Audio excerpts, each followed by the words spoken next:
Gotta get up, gotta get up, gotta get down, yeah. Alright. Pre-ordered Battlefield. Bought Metal Gear Solid. We sorted for a bit.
Okay.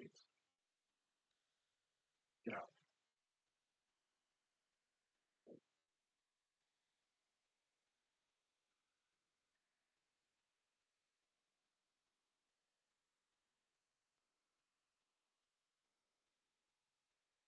Alright. Figure out how I'm gonna do this. Right. So we need to got it. I'm gonna shut down this whole thing. Oh, do I need to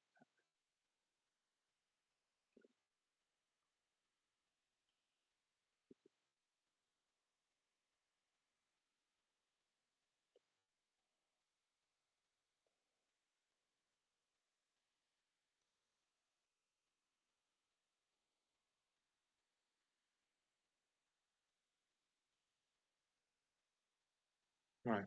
Let's do this one.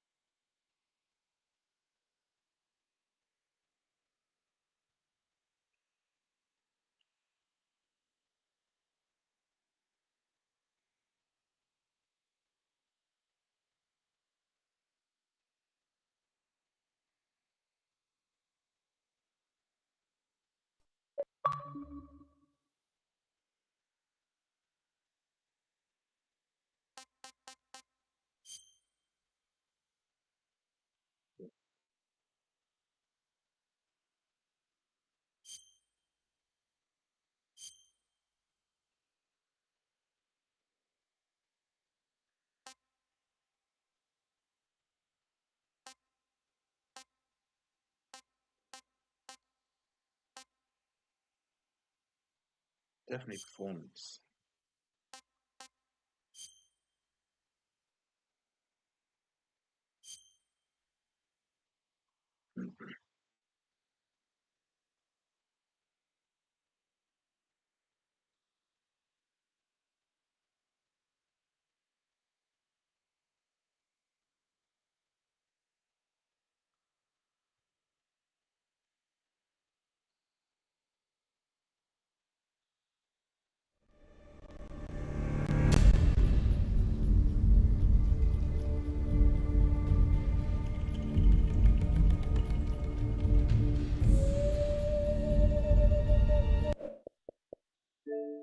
Oh yes.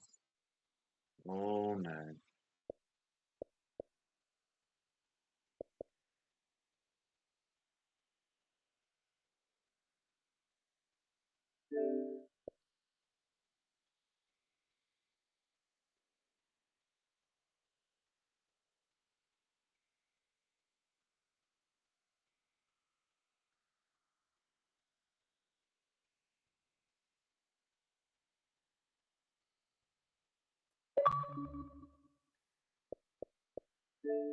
Yes, hello, yeah, no.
After the end of World War II, the world was split into two, East and West.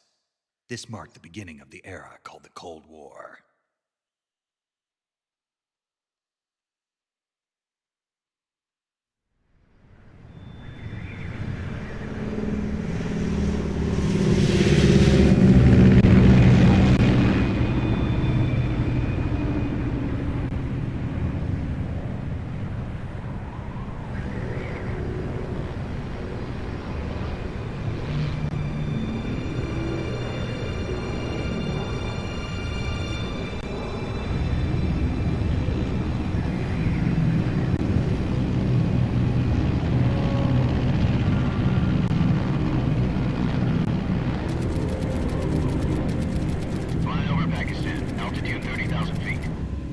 Soviet airspace.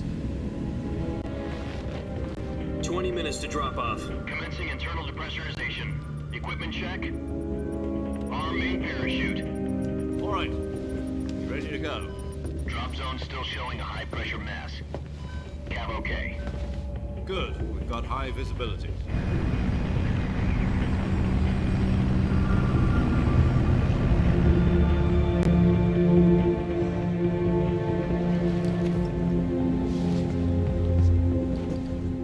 Cigar. Connecting oxygen hose to interior connector. Put on your mask.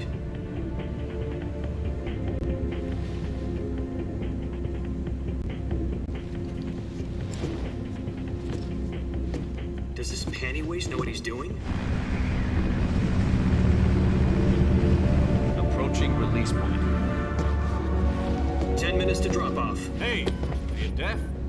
He said put out the cigar and put on your mask.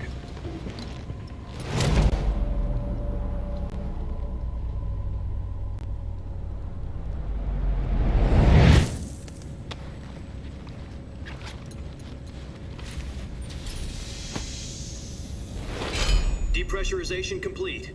Checking oxygen supply. 6 minutes to drop off. Opening rear hatch.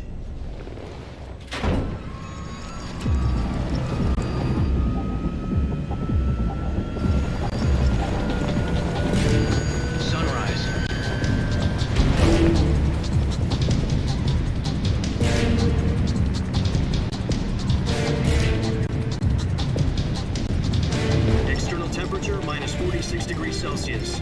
2 minutes to drop off. Stand up. You'll be falling at 130 miles per hour.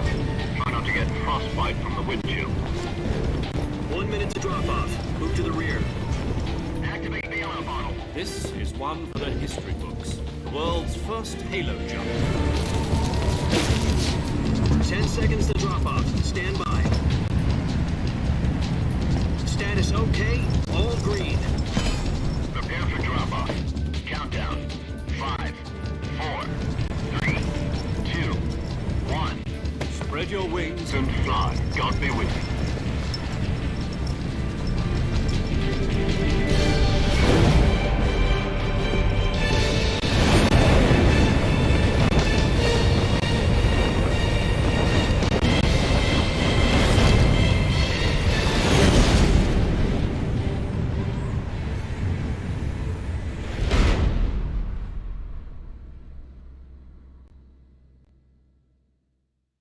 Jack, I've got some important news. The head of the CIA has finally given us the green light for the Virtuous mission. Virtual mission? No, the Virtuous mission. The future of our Fox unit depends on it. If it succeeds, we'll be officially organized into a unit. Virtuous mission? Sounds like some kind of initiation ritual. You know, don't get cocky. This isn't a training op. Right. So what exactly is this wonderful mission? Well, about 2 years ago, a certain Soviet scientist requested asylum in the West through one of our moles. His name is Nikolai Stepanovich Sokolov. He's head of the OKB-754 Design Bureau, one of the Soviets' top-secret weapon research facilities, and the East's foremost expert on weapons development. Sokolov? Isn't he that famous rocket scientist? The very same. On April the 12th, 1961, the Soviets achieved the first manned spaceflight in history. The Earth was blue, but there was no God. Well spoken. The rocket that carried Yuri Gagarin to orbit was the A-1, known as the Vostok rocket. Sokolov is said to be the man most responsible for the multi-engine cluster used in that rocket. After Gagarin's flight, Sokolov left rocket development to become the head of the newly established Design Bureau. From a lowly technician to head of a design bureau, that's quite a success story, so why do you want to defect? It seems he'd become afraid of his own creations. Afraid? Call it a crisis of conscience. And for that, he left his country and his family behind and went over the fence? Not exactly. One of his conditions was that his family was also to be taken safely to the west. We used a mole to get the family out first and succeeded in sneaking Sokolov over the Berlin Wall shortly afterwards. I was the one who conducted the operation. The security on the eastern side was still full of holes back then. Then what? We got Sokolov over in one piece, but the whole ordeal had left him exhausted, and we checked him into a hospital in West Berlin. It took him 2 weeks and more than 600 miles to get from the research facility in the Soviet Union to Berlin. He was in no condition to say anything coherent. And it was only a week later that we had something much bigger on our hands. The Cuban Missile Crisis. October the 16th, 1962, President Kennedy received word that the Soviets were in the process of deploying intermediate-range ballistic missiles in Cuba. The president demanded that the Soviets dismantle and remove the missiles. At the same time, he announced a naval blockade to prevent further missile shipments from reaching Cuba. But the Soviets didn't back down, instead placing their armed forces on secondary alert. Soviet transport ships carrying missiles continued on course towards Cuba. US and Soviet forces went on alert for an all-out nuclear war. Frantic negotiations were conducted through the UN's Emergency Security Council and unofficial channels to end the hair-trigger standoff. Finally, on October the 28th, the Soviet Union agreed to remove its missiles from Cuba, and so the world avoided a nuclear holocaust. But in order to get the Soviets to pull their missiles out, we had to make a deal. You mean the one where the US agreed to remove its IRBMs from Turkey? No. The Jupiter IRBMs deployed in Turkey were obsolete, and we were going to get rid of them anyway. They had no strategic value whatsoever to either the US or the Russians. The Turkey deal was a ruse, a cover story that was fed to the other intelligence agencies around the world. So what did the Russians really want? Sokolov. They wanted us to return Sokolov. You mean the Soviets pulled out of Cuba just to get their hands on Sokolov? That's right. What the hell was he working on? At the time, we had no idea. We were running out of time. It was either give up Sokolov or risk full-scale nuclear war. In the end, we had no choice. President Kennedy gave in to Khrushchev's demand. The next day, I got Sokolov out of the hospital, handing him over to agents on the eastern side. Sokolov kept on screaming, "Save me," until he disappeared from my sight. Then a month ago, we received some new information from one of our moles. About Sokolov? Yes. He was taken back to the research facility and forced to continue working on the weapon in question under KGB supervision. What's more, it's on the verge of completion. So what kind of weapon is it? Something to do with space rockets? No, missiles. Same technology. I guess you're right. We don't know the details, but it appears to be a new kind of nuclear device. For half a year now, the Soviets have been conducting frequent nuclear tests at Semipalatinsk. Something to do with the weapon, I assume. We're talking about a secret weapon so big that Khrushchev was ready to pull out of Cuba to get it back. Is Sokolov still in the facility? No. According to our intelligence, he's in Selinoyarsk, a place in the mountains about 3 miles to the west that's known as the Virgin Cliffs. The Virgin Cliffs. Nice name for a virtuous mission. They moved him there just recently. Why?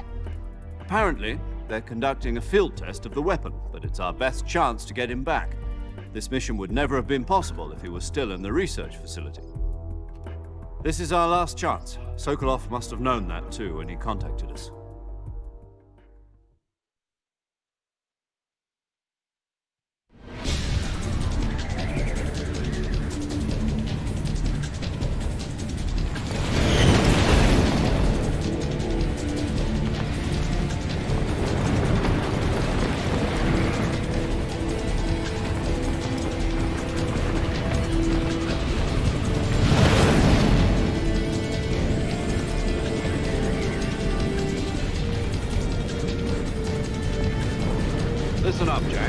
mission is to infiltrate Selino-Yarsk in the Soviet mountains, ensure the safety of Sokolov, and bring him back to the West.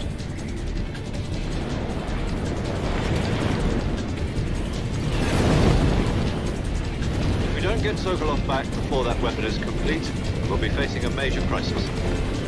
The clock is ticking.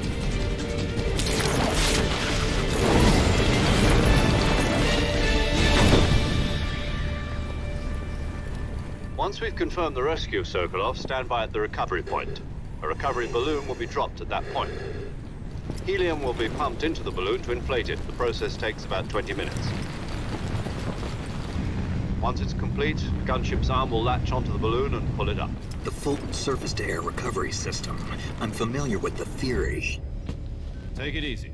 It's been combat-proven. Do you think Sokolov is up to it?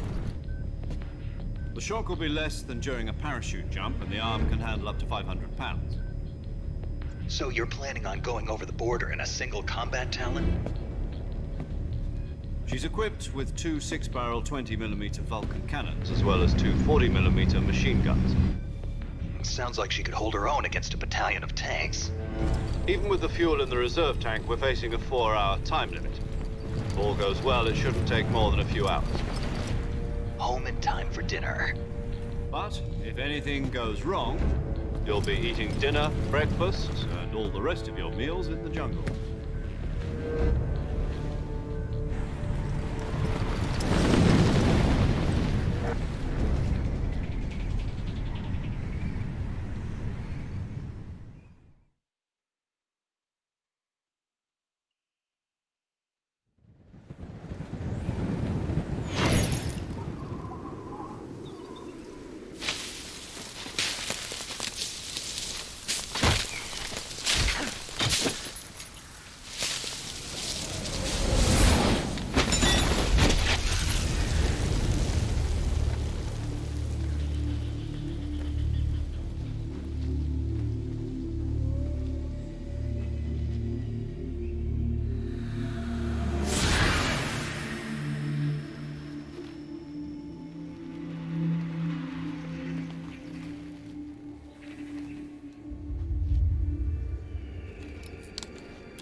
Do you copy? You're already in enemy territory, and somebody might be listening in. From here on out, we'll be using code names to refer to each other. Your code name for this mission will be Naked Snake. I'll be referring to you as Snake from now on. You're not to mention your real name. Snake? Oh, you don't like snakes? What do you mean? Well, you've eaten one before, haven't you? In survival training. I'm glad to hear that. I don't know if I'd ever order one in a restaurant, but... Be careful, you might not have a choice. What about you, Major? What should I call you? Let's see. I'll be Tom. Call me Major Tom. This will be a sneaking mission. You must not be seen by the enemy. You must leave no trace of your presence. Is that clear? This kind of infiltration is the Fox unit's speciality. In other words, weapons and equipment are procured on site. That goes for food as well. You're completely naked, just as your name implies. Great. Now I see why you asked me if I like snakes. I suppose calling me Snake was your idea of a joke, too. No, there's a good reason for that. I'll tell you later when the time is right. Gotcha. Getting back to the subject, how exactly am I supposed to feed myself? You've been issued a knife and a tranquilizer gun. Use them to hunt for food. You'll also find some medical supplies in your backpack. Yeah, about the backpack. I lost it in a tree on the way down. I see. Well, you'd better go back and get it then. You know where it is? No problem. I can see it from here. It's stuck on a branch.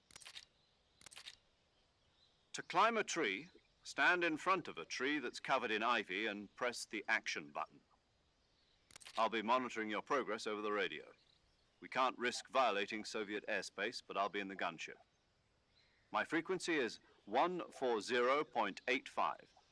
I'll give you a call if I need to talk to you. If you need to talk to me, use the send function. Okay, Snake, go get your backpack.